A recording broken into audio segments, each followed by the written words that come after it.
Olá, meu respeitável público, tudo bem com vocês? Eu sou o Juliano Bonfim e sejam bem-vindos a mais um espetáculo do Portal do Atores da Depressão aqui no YouTube. O vídeo de hoje está muito especial porque eu vou falar sobre um tema que vocês sempre me pediram. Seja no Instagram, seja no Facebook, no Twitter, vocês sempre pedem para eu falar sobre dramaturgia feminina, sobre as maiores dramaturgas do Brasil. Então, se você pediu esse tema, fica ligado. Se você já tinha curiosidade de saber, também fica ligado. E se você tá passando aí, ó, tá perdido e achou esse vídeo aí na sua timeline, assiste porque tá muito legal, hein? Porque, como eu já disse, eu vou falar sobre as mulheres dramaturgas, as grandes dramaturgas do Brasil. Já vou avisando que, com certeza, essa é a parte 1 do vídeo, porque nós temos outras grandes dramaturgas, não dá pra falar de todo mundo aqui, senão eu fico até amanhã. Mas hoje você vai conhecer algumas das dramaturgas mais importantes pro Brasil. Antes de começar, você já sabe aqueles recadinhos, hein? Se inscreve no canal, ativa as notificações, dá um joinha, porque você sabe que isso ajuda e incentiva muito. E sem mais demoras, porque os 3 sinais já tocaram, vamos agora conhecer as maiores dramaturgas do Brasil.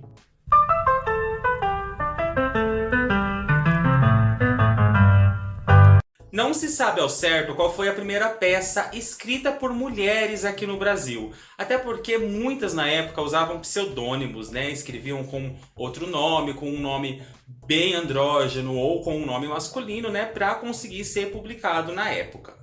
E se você pegar que a coisa teatral mesmo pegou no Brasil no ano de 1800, já falei sobre isso aqui num vídeo, tá o cardzinho aqui, não demorou muito para que mulheres fortes surgissem aí com textos muito bons, textos políticos, textos feministas. E né, não demorou tanto, foi no ano de 1890 que a gente tem um registro bem legal de uma peça que mexeu com as estruturas do Brasil. Tô falando do espetáculo O Voto Feminino de Josefina Álvares de Azevedo.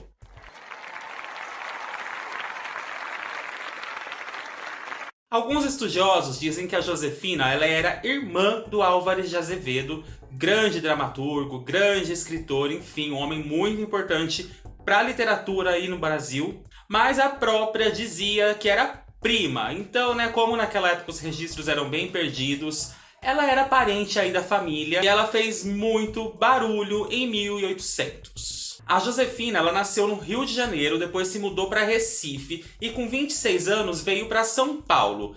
Em São Paulo ela criou o Jornal da Família, um jornal que tinha muita pegada política, feminista, muito transgressor, né, para a época, e foi também nessa época que ela escreveu a peça O Voto Feminino.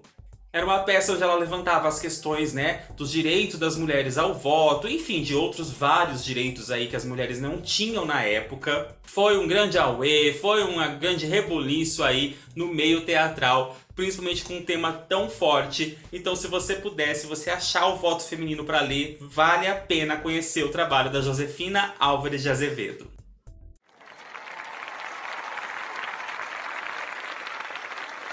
Consuelo de Castro nasceu em Minas Gerais e logo que se mudou para São Paulo foi cursar Ciências Sociais e Letras na USP.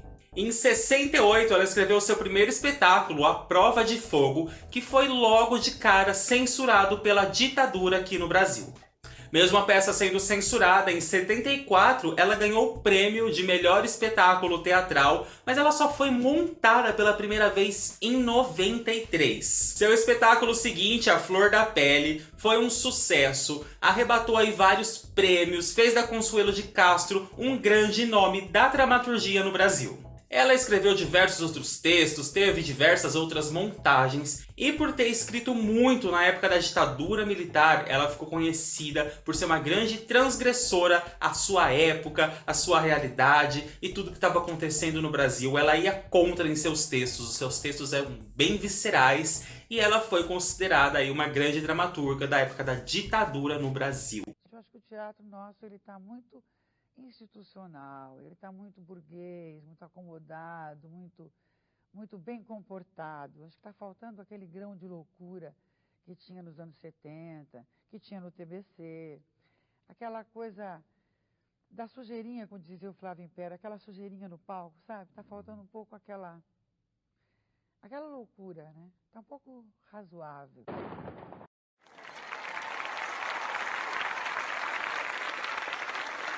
Denise Stoklos, maravilhosa, já tive a oportunidade de ver essa mulher ao vivo. Nasceu em Itajaí e se formou em Sociologia na Universidade do Paraná. Desenvolveu alguns trabalhos no Rio de Janeiro, em São Paulo, mas foi quando ela foi para Londres, em 77, resolveu fazer um curso de mímica lá que tudo mudou para ela. Foi por culpa desse curso de mímica que a Denise ela resolveu montar o seu primeiro espetáculo solo.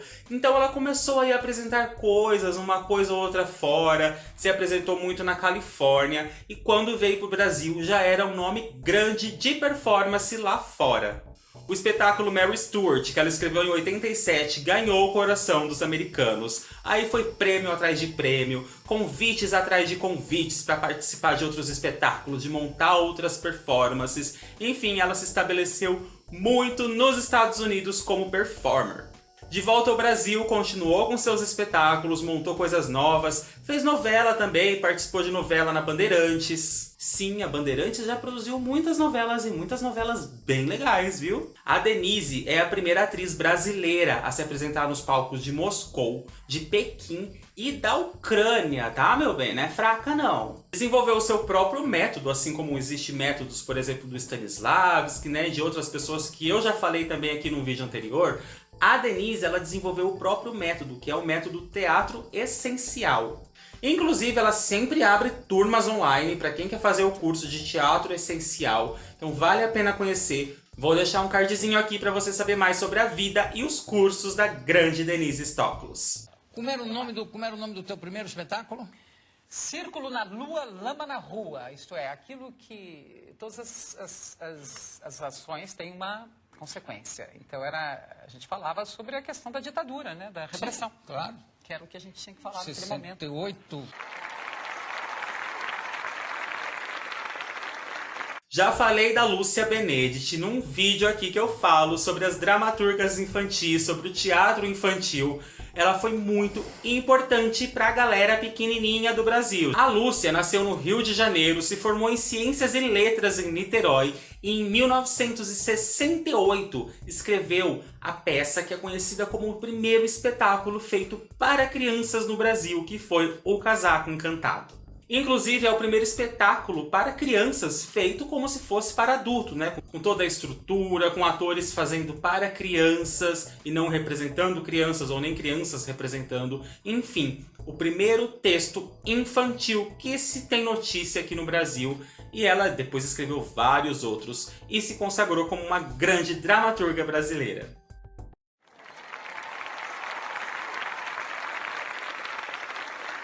A Leila Assunção nasceu em Botucatu e quando veio para São Paulo, se formou aí na USP e começou a escrever os seus textos. O seu texto de estreia, que foi em 68, chama Fala Baixo Senão Eu Grito.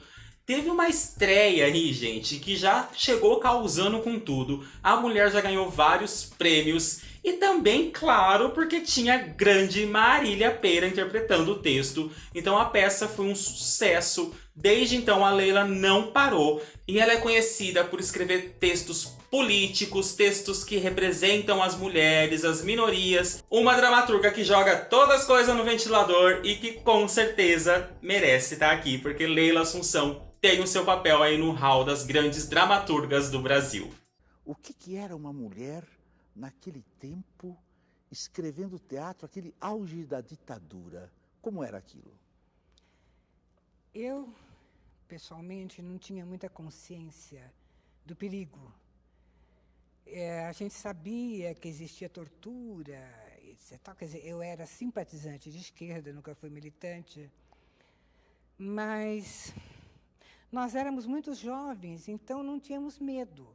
Então eu escrevia o que eu tinha vontade mesmo, eu não pensava na censura. E depois, quando era proibido, eu já estava acostumada. Eu botava um tailleur do Denner, que eu tinha sido manequim do Denner há pouco tempo, tomava avião e ia até Brasília para tentar liberar a peça. E isso para mim era normal. As pessoas falavam, você vai ficar presa, você vai discutir com os censores, vai lá para os porões, etc. Nada, a gente não tinha medo de nada.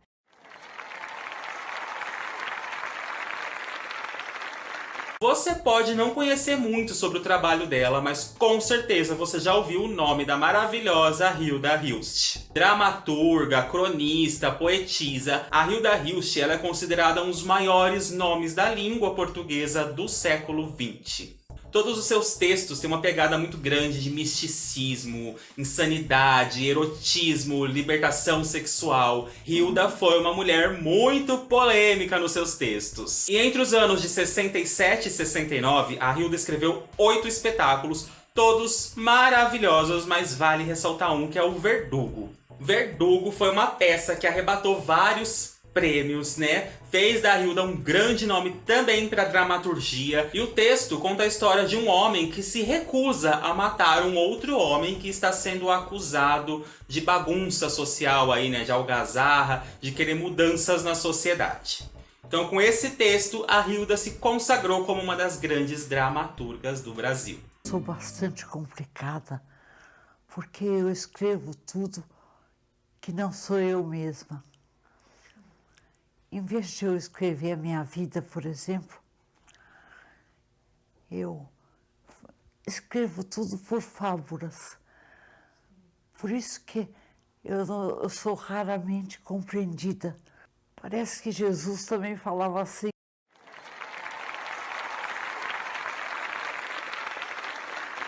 Já falei também da Maria Clara Machado no mesmo vídeo que eu falo aqui sobre teatro infantil. E não tinha como deixar ela de fora, porque Maria Clara Machado é um dos grandes nomes da dramaturgia no Brasil. Ela nasceu em 1921 em Belo Horizonte, mas logo depois se mudou para o Rio de Janeiro. E o pai dela tinha amigos muito influentes. Só essa galera, tipo assim, sabe? De Cavalcante, Carlos Drummond, Tônia Carreiro, enfim, o pai dela tinha muitos nomes ali. E isso fez com que ela fosse pro lado das artes. Começou a desenvolver seu gosto pela leitura, pela escrita. E em 51 ela formou uma das maiores escolas de teatro do Rio de Janeiro, que é o Tablado. É considerada uma das maiores dramaturgas do Brasil. E embora todo mundo conhece ela, né, como uma autora infantil, ela escreveu 30 peças infantis, mas também escreveu 30 peças adultas, viu? Maria Clara, você acha que o seu teatro ajuda as crianças a se preocuparem com ecologia, com preservação, com a natureza? Olha, eu tenho a impressão que qualquer arte, qualquer obra de arte ajuda a qualquer pessoa a pensar o seu mundo. Na criança, então, isso é essencial. Eu acho que sim.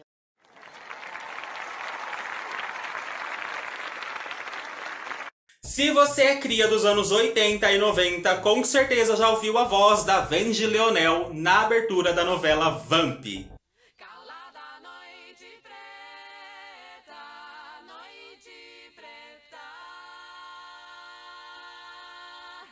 Escritora, poetisa, dramaturga, compositora, Wende Leonel foi um grande nome no final dos anos 80 e anos 90. Em 1991, cansada aí de não achar uma dramaturgia legal voltada para a comunidade LGBT, ela escreveu As Sereias de River Rich.